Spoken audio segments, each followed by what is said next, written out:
Bonsoir, c'est Valérie de Julie Rose Création. Ça fait longtemps que je n'étais pas venue vous parler. J'avais quelque chose que je trouvais intéressant. J'étais en train de confectionner un jeans, puis il faut que je fasse une boutonnière au lieu de poser un zip. C'est une série de boutons pour attacher. Donc, je voulais vous montrer qu'est-ce que ça a l'air, la confection. Étant donné que là, je voulais que ce soit vraiment comme un jeans, j'ai mis deux bobines de fil qui étaient dans les teintes de moutarde, pareil comme si c'était un vrai jeans. Et dans le fond, ce que je veux faire, c'est une boutonnière comme ça.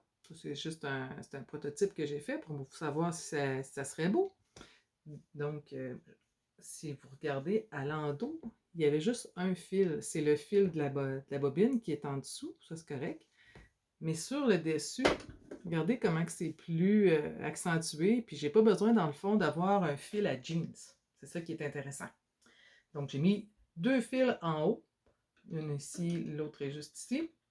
Puis, j'ai programmé la boutonnière que je voulais. J'ai trouvé celle qui ressemble le plus comme à un modèle de jeans. Et là, j'ai fait mes marques.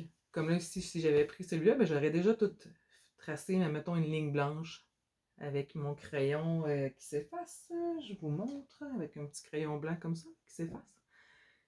Donc, en faisant chacune de mes lignes préalablement où ce que je veux faire mes boutonnières, après ça, je me place à la machine, puis je suis capable de les faire en séquence. Comme là, j'en ai 4 à faire, une après l'autre. J'en ai déjà 2 de faites. Puis je trouvais ça intéressant. Je me suis dit, je vais vous montrer comment que je fais, dans le fond, sans à chaque fois, recouper le fil, me replacer, puis je me suis dit, je voulais vous montrer un peu qu'est-ce que ça pouvait avoir l'air quand on fait ça à la suite, à la queue leu, comme on dit. Donc, je vous montre tout de suite qu'est-ce que ça donne. Donc, comme je vous dis, j'en ai 2 de fait. Je viens de terminer ma deuxième et je me déplace. J'ai mon pied à boutonnière et là, je me suis mis un repère avec ma ligne que j'avais fait, comme je vous dis, avec mon crayon blanc. Et après ça, au début, j'ai même mis aussi une aiguille pour vraiment me dire c'est vraiment là que je veux que ma boutonnière commence. Je l'ai mis aussi sur ma quatrième boutonnière que je vais avoir à faire. Donc là, je fais juste tasser mon morceau de tissu, puis je le place vraiment à la bon endroit vis-à-vis de mon repère. J'enlève mon aiguille. Et comme je vous dis, j'ai déjà seté sur ma machine à quel type de boutonnière je voulais. Donc, j'ai mes deux fils qui sont embobinés, qui passent dans mon aiguille à jeans. C'est une aiguille à jeans que j'ai mis. Donc, les deux fils sont dedans. Puis, comme je vous dis, en dessous, j'ai seulement un fil dans ma canette. De toute façon, c'est le dessous de la boutonnière. Fait que ça paraît pas. C'est vraiment le dessus que je voulais qu'il y ait un beau look, puis qu'il soit un petit peu plus solide aussi. Alors, j'y vais.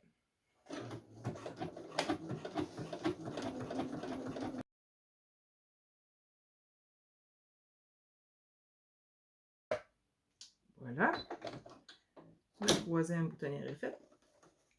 Je me déplace pour aller faire la dernière boutonnière. Je me place comme il faut, ce que je veux. J'enlève mon épingle. Je me souviens plus où j'ai mis ça aussi.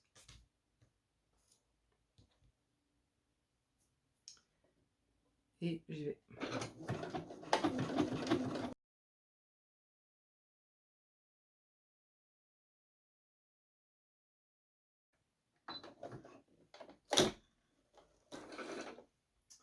Alors voilà, je termine en coupant mon fil. Donc, vous voyez, mes 4 boutonnières sont faites, sont à la queue leu. Ils ne peuvent pas être plus à la queue leu que ça. Donc maintenant, tout ce qu'il me reste à faire, c'est de couper tous les excédents de fil à l'arrière aussi. Et ma languette va être prête à poser après mon jeans. Donc, c'est pas compliqué, c'est juste que je voulais vous montrer que dans le fond, on est capable de les faire au fur et à mesure, puis en se donnant des bons repères. Si vous regardez, ils sont vraiment parfaitement égales. Il n'y a rien qui est vraiment en ligne droite. Donc, mes repères étaient bien placés. J'étais capable de bien m'aligner sur le repère du pied à boutonnière. Si je vous montre, dans le fond, le pied à boutonnière, ici, il y a vraiment un repère rouge, là, la petite ligne Vraiment, c'est là où l'aiguille l'aiguille va commencer, là, ici. Donc, c'est le repère sur lequel, quand que j'avais mis mon épingle, je me mettais vraiment vis-à-vis de ça.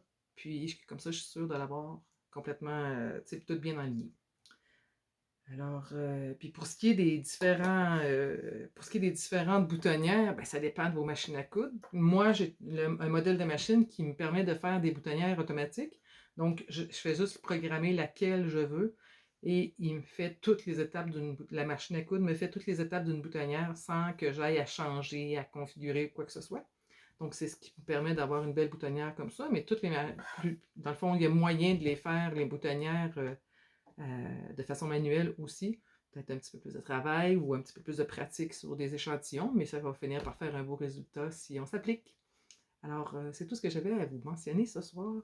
Un petit exemple d'un travail avec juste 2 fils sur le dessus et un fil en dessous pour qu'on ait l'air vraiment d'avoir comme un fil à jeans. Si vous avez des questions, n'hésitez pas, écrivez-moi. Bye bye, bonne soirée.